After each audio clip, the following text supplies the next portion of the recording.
Good morning. We are learning Leila Nishmas Minzel Mariam Bas Kalman Ruven. We're on all the way on the bottom of Lamed Tes Amud Aleph. Last words, Amar Rav Chisda. Says Rav Chisda, Mimaisa she'asu anshe Tveria va'asru lehu Rabbanan batla hatzmana b'davar hamosif hevel va'afil miba'od yom. Okay, so again, we had a Mishnah which spoke about this pipeline, which was created in the hot water springs of Tiberia, and there was this pipe which had cold water going through the pipe, and the Chacham, and that's what was set up by the people of Tiberia, because they wanted hot water on Shabbos. Now, what do? They set it up before Shabbos. Cold water is just simply going throughout Shabbos, but basically they just set it on, they didn't touch it at all on Shabbos, and then water would pour out into some pool of water, which we'll get back to, and that's what they did. However, the Chacham came along, and they said, nothing doing. You can't do it.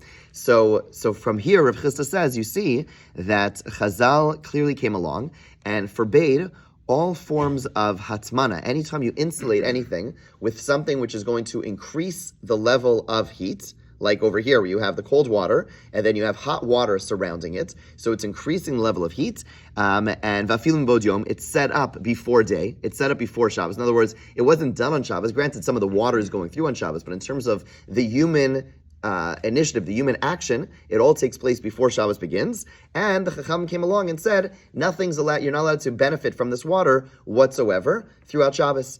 And so Rav Chisda is saying, in other words, even though there is a Mishnah which states that you cannot, that Chazal came along and said you cannot do hatmana with something which is mosif hevel, something which increases heat, but from this Mishnah we learn that it's not only that it's forbidden, but also you cannot benefit from it as well, right? We just saw in our last Gemara, there's sometimes you could have things which are forbidden, but you could still benefit from it. The fact that Chachamim said you cannot use this water whatsoever teaches us that it is prohibited to benefit from it as well. Okay, that is the inference that Rav Chisda is making. Amar Ula. Ula comes along and makes another comment about the people of the Mishnah about Tveria and says, Halacha kanshe Tveria. He says, although the Chachamim disagreed, he says, really the halacha is like the people of Tveria. Really, you're allowed to do this. You're allowed to set up water rushing through, as long as you're not heating it up on Shabbos. You just set it in motion. Amar Rav Nachman. Rav Nachman disagrees. He said, Kvar tavrinu anshe Tveria lisilo nayu.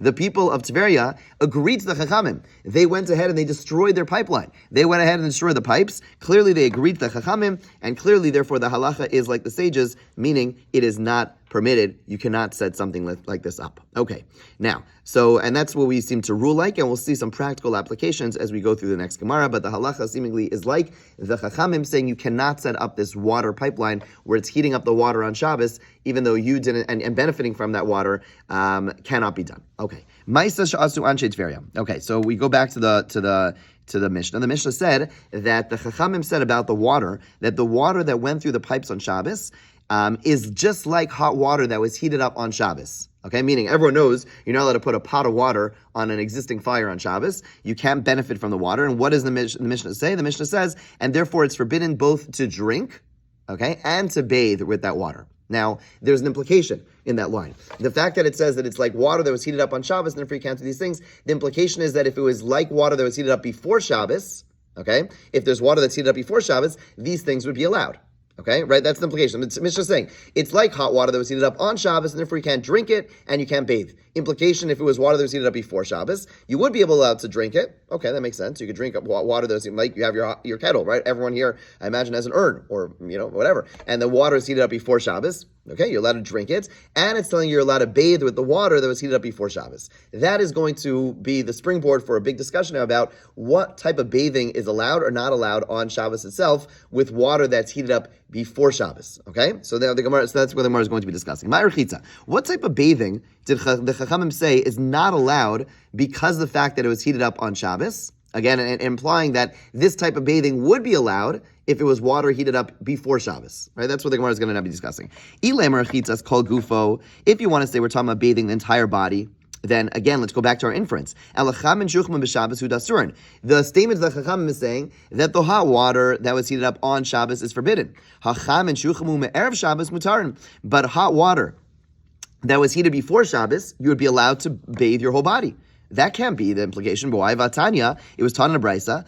Cham and shuchmu me'erev Shabbos, hot water that was heated before Shabbos. Lamachar rochetz behen panav yadav v'raglav. You're allowed to wash your face, your hands, your feet, and the way this is understood, meaning you can't wash more than the majority of your body. It doesn't mean literally your hands, your feet, or your face. It means you can wash your stomach if you want. You can wash your back if you want. You can't wash the majority of your body. Avelo kol gufa, you can't wash the entire body.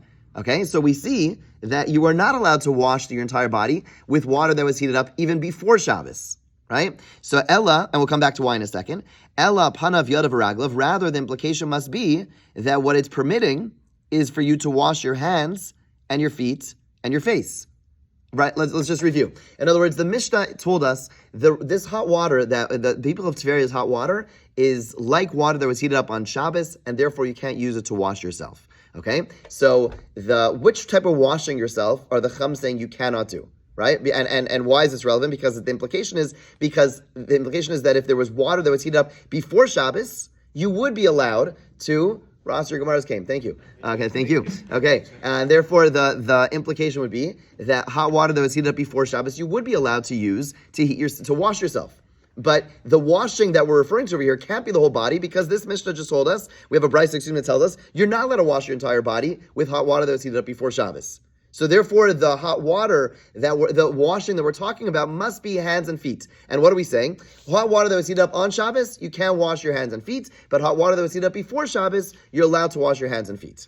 That's the implication. Let's just pause here for a second. Why can't you wash your body with water that was heated up before Shabbos? What's the problem? In other words, let's say I have a bath. I make it very hot before Shabbos, and the water, or I have a huge kettle, whatever, or I turn my boiler off, and then I go ahead and I take a shower. There's no new water being heated up. It's water that was heated up before Shabbos. Why wouldn't I be allowed to heat my entire body? So there's another Gemara elsewhere which tells us that this was based on a decree. The decree came about because there was a bunch of people who were not being very ethical. And what they were doing, back in the day, where would you shower? Where would you bathe? You'd bathe in a public bathhouse, in a place which was, cared for by private, public, whatever it was. There's these bathhouses.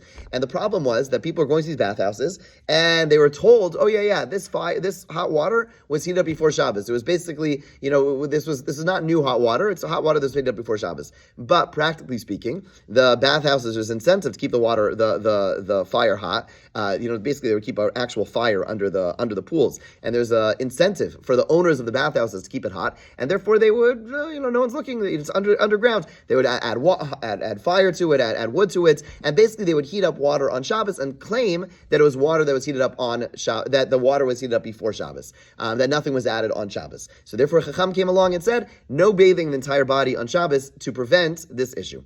Okay? So again, everyone agrees that you cannot use hot water that was heated up before Shabbos. So therefore, the Mishnah, which says that you cannot use water heated up before Shabbos, must be talking about water that's being used just for your hands and feet and face. Because water that was heated up before Shabbos, you cannot use for the rest of your body.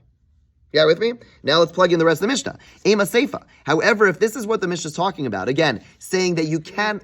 Yeah. We mentioned the Yadav Panav Raglav twice in this line. It reads kind of not so smooth. Again, let's read it. So, my rechitza, ilem rechitza kol gufa. Which washing are we talking about? If we're talking about the washing of the entire body, that means that hot water was heated before Shabbos forbidden. But hot water that was heated before Shabbos would be permitted. And that right, but Vatanya, but we had a brisa that says Shabbos. Water that was heated up before Shabbos, you're only allowed to heat up your hands, feet, and face. Avalo kol gufa, not your whole body. Ella. So then we say Ella panav yadav v'raglav. So rather you want to tell me that our mission over here is talking about hands, face, and feet. Okay? And that's where Mishnah is referring to and saying that hot water heated up on Shabbos you cannot use for those things. Hot water heated up before Shabbos you are allowed to use those things. Ema Seifa. But if that's the case, what about the Seifa? B'yom tov, because what does the Mishnah say? B'yom tov b'cham chuchma b'yom tov. B'yom tov, it's kecham chuchma b'yom tov. It's like hot water, meaning if you use this hot water through the pipe, meaning the people of Tver, if using hot water, it's like hot water that was heated up on Yom Tov. V'asurim b'chitza umutar meshia. And you can't bathe, but you're allowed to drink. So again, that would mean you cannot bathe what? You cannot bathe your... Whole body. No.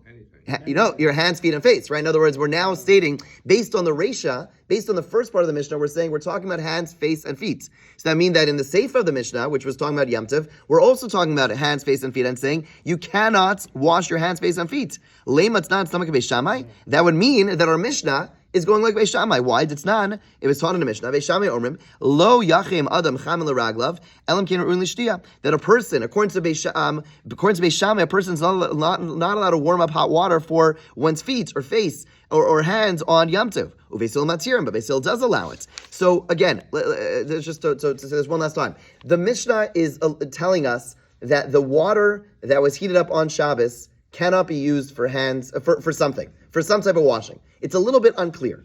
We established it cannot be saying you cannot use it to wash your whole body, because water that was heated up even before Shabbos can be used to wash your whole body. So rather, it must be talking about saying that you cannot use it to wash your hands and feet, which is fine for Shabbos. But then it says for Yom Tov you also can't use it to wash, which would mean that we're still talking about the same washing, which would mean that it's prohibiting washing your hands and feet, and that goes like Beis Shammai. It can't be our Mishnah is going like Beis Shammai. So now we're confused. What type of rechitza, what type of washing is our Mishnah referring to? So now we resolve the question. Why can't it go by Beis Shammai?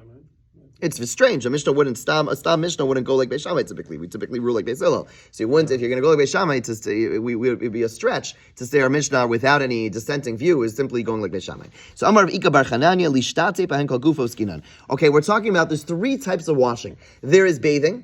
There is washing your hands, feet, and face. Okay, and then there's pouring water over yourself, what we would call showering. Right? That's the third category, which we'll see is going to be treated differently than the others, okay? Vaitanahu, and it's the following Tana, as we'll see, it's Rav Shimon. Titania, we have a brisa. Lo yishtatev adam kol gufo ben bechamin vein betzonin. Divrei Meir. Rameir says a person's not allowed to wash their entire body, meaning shower their entire body with hot water or cold water on Shabbos. Okay, that's the opinion of Rameir. Rav Shimon Matir. Rav Shimon says you're allowed to use hot water that was heated up before Shabbos as a shower. Again, everyone agrees you can't use a bath, but you can use it as a shower. Why? What does Rav Shimon say? Rav Shimon and Rameir are arguing about how far do we take the prohibition of the bathhouse. In other words, Rameir is saying the Chacham came along and said you can't bathe in hot water on Shabbos. Rameir says they said you can't bathe at all. Not only can you not bathe in the hot water on Shabbos, but you're also not allowed to bathe in cold water on Shabbos. That's included in the thing, and included showering as well. Rabbi Shimon Matir, Rav Shimon says no. The Chachamim only forbade bathing in full-fledged hot water on Shabbos, but meaning water that was heated up before Shabbos. But you're allowed to pour on yourself hot water that was heated before Shabbos. You're allowed to take a hot shower. Again, if the hot water was heated before Shabbos, not in our showers because it's heating up water, but in a water that was heated up before Shabbos, you'd be allowed to shower. And certainly you're allowed to use cold water. Okay, and therefore, and Rabbi Yehuda, Omer b'chamen aser. Rabbi Yehuda says no. Within the Chacham, Rabbi Yehuda says like a compromise view. Within the view of, he says that when the Chacham came along and said you cannot bathe in hot water that was heated up before Shabbos, they also said you cannot shower with hot water that was heated up before Shabbos, but bitzonin mutter, you'd be allowed to shower with cold water. Okay, so our Mishnah, what we're saying now is our Mishnah, so let's plug this back into our Mishnah. Our Mishnah is going like Rav Shimon, who said that I am allowed to shower with hot water that was heated up before Shabbos. Okay, so now what does our Mishnah say? Our Mishnah says like this. The people of Tiberia were told, you guys cannot use this hot water because it's like the hot water was heated up on Shabbos and therefore cannot be used for what? For showering with hot water. The implication is if it would be like hot water that was heated up before Shabbos, I would be allowed to do so. Who's that? That's Rav Shimon. Rav Shimon says hot water that was heated up before Shabbos, I'm allowed to use. Okay, and now the Mishnah reads nicely, basically it's telling us that, again, the people of Tiberia told you cannot shower with that hot water on Shabbos because it's like hot water that was heated up on Shabbos. But if it was hot water that was heated up before Shabbos, you would be allowed to shower with it. And on Yom Tov also, you'd be allowed to shower with that hot water, and now it goes like Beis Hillel. Okay, yes? What's the reason that it would be usher to bathe in it, but pouring it on yourself would be okay? It's just lesser, meaning again the whole starting point of again b'dar rice you can't heat up water on Shabbos. Had there been only Torah law, then you'd be allowed to be taking. If I turn my boiler off before Shabbos, I'd be allowed to take a hot shower on Shabbos. Life would be great, okay? But the Chacham came along and prohibited the bathing because of these scheming, these unethical people. And now that was the bathing decree. the bathing injunction, as they say, okay? And now the question is, what are the parameters of that decree? That's what this debate is about. Is showering similar to bathing? Is it too similar to bathing? And therefore we say it's all part of that decree? And what level of showering? Is it showering, maybe, yes, hot water is included, cold water is not included. And basically this whole brayso that we just read is all basically discussing what are the parameters of that initial decree about bathing itself. Right, but you're not more likely to alter the water while it's there if you're going to be bathing versus pouring it over yourself. Well, again, the whole thing was starting from one could argue that, but the point is that it really came from the people in the bathhouse. In the bathhouse, there was not showers. Again, forget our modern day. In our modern day, a bath and a shower is the same thing. It's coming out the same thing. Back in the day, a bathhouse was a bathhouse. Well, you went to a place, you went into the water. A shower was you took a bucket, you came to your house, you poured it over your head. That's what a shower was, right? So it's very distinct. You and I, nowadays, it's really the same thing. But it's more of an argument as to the uses and not the concerns, as we were mentioning before, that people are going to mess with it. Well, the only concern is really in a bath. The question is, when they made the decree of the bath, how broad did they include it? Okay. Rav Chisda machlokes bechli. Okay, so Rav Chisda comes along and says that the Rav Shimon and Rav Yehuda argue is only talking about water that's in a vessel. But if the water's in the ground, everyone agrees it's permissible to rinse with it. Now, what's the premise of his statement? He seems to be saying that if it's in a vessel, there's more of a concern that someone's going to be. There's different ways of understanding this, but it seems like if it's in a vessel, there's more of a concern. Again, the whole starting point is the people of the bathhouse people. There's more of a concern in a vessel that people are going to be firing it up and then moving the vessel from place to place. A vessel is something you put on a fire, and therefore there's more of a concern there. Ask the Gemara, the story of the people of Tveria, that was in the ground. That's a case of in the ground. The Rabbanan Aseret, Ela Itmar Hachidmar. Rather, we're saying like this. Machlokas bekarka, the machlokas about rinsing with this water is in the ground. But if it's water that's in a vessel, then everyone agrees it is forbidden. Okay, so bottom line is, we're just qualifying this machlokas. Let's go a little bit further.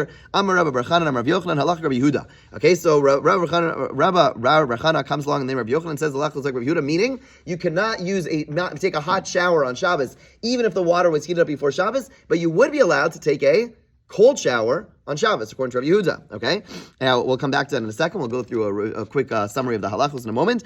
Amar Rav Yosef, but first we want to clarify, where did Rav Yochanan, Rabba Bar Chana, who got this halach from Yochanan, where did he get it from? Amar Rav Yosef. Rav Yosef says to Rabba Bar Chana, right? The Ferish Milach or Miklalish Milach. When you heard that you just quoted from Rav Yochanan saying the halachos of Rabbi Yehuda, did he say that explicitly? Or did you infer that Rav Yochanan holds the halachas like Rav Yehuda? So what's the Gemara? So the Gemara asks, "My klala, what inference would there be?" In other words, what is he referring to? The Amr of Tanchum, meaning he's saying like this: did you hear it explicitly? In which case that's the halacha. Or did you infer it? And if you inferred it, then as we'll see, it might be that you made the wrong inference, right? In other words, did it say it to you explicitly? In which case you know this is absolute fact. Or was it an inference, and therefore there's room for interpretation? So my klala, what's the inference? The Amr of Tanchum, Amr of Yochanan, Amr of Yanai, Amr Rebbe. We have a teaching from Rav Yochanan, who says,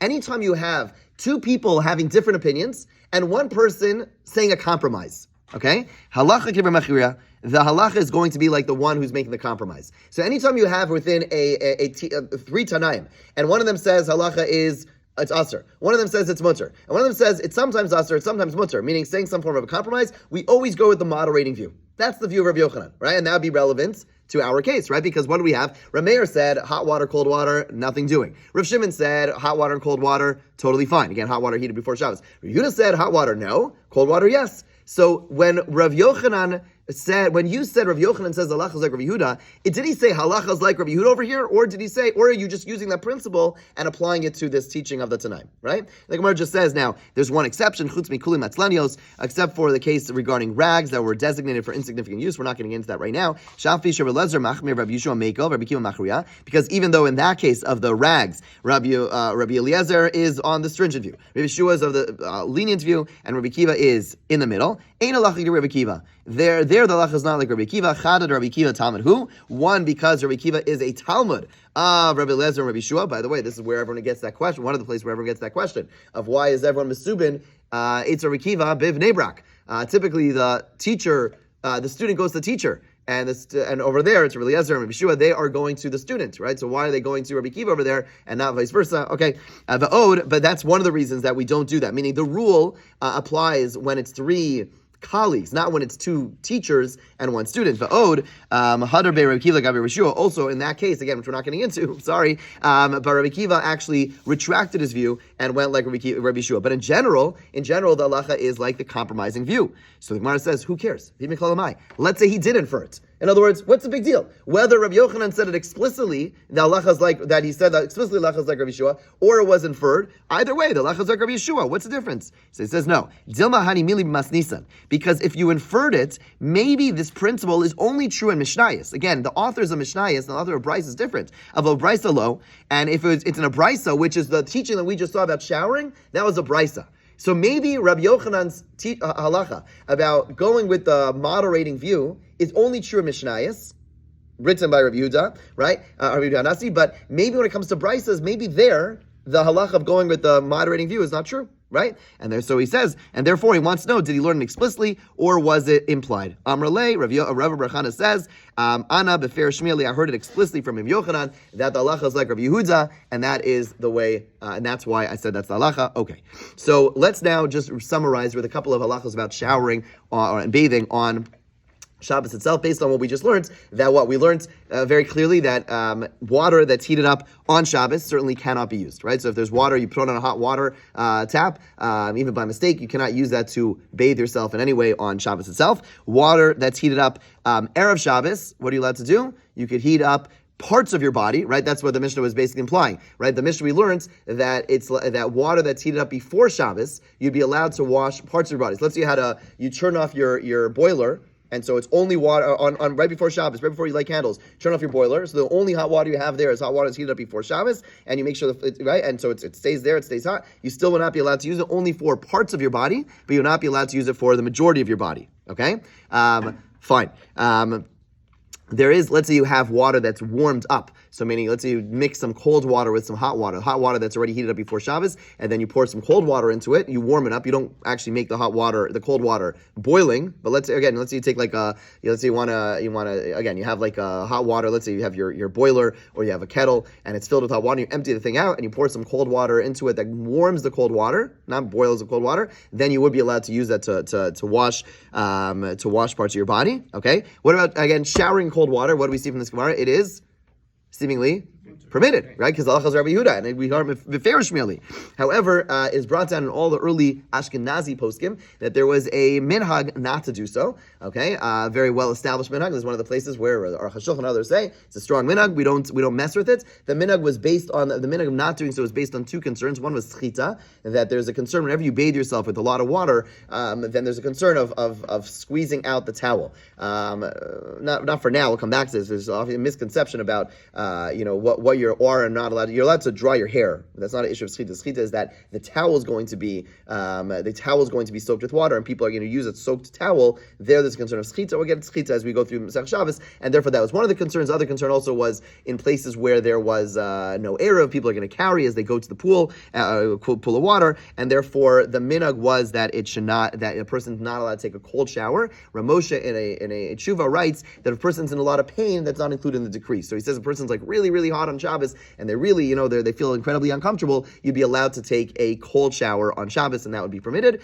But generally speaking, a person shouldn't just have like a regular schedule for those, people with nerves of steel who are cool taking a cold shower. That should not be done on a regular basis unless it's some extreme case. There is a whole discussion about mikvah, going to mikvah. Bottom line is, without getting it's mitzvah, it's different. It's not part of the decree, even though the water is heated up before Shabbos. So there are some mikvahs where they lower the they cool off the temperature a little bit for Friday night. But bottom line is certainly women go to the mikvah and people go to the mikvah daily would be allowed to go to the mikvah. What's always a big discussion is about going to a pool. Are you allowed to go to a pool on Shabbos? The water is heated up before Shabbos. So going into your whole body, would that be allowed? definitely not.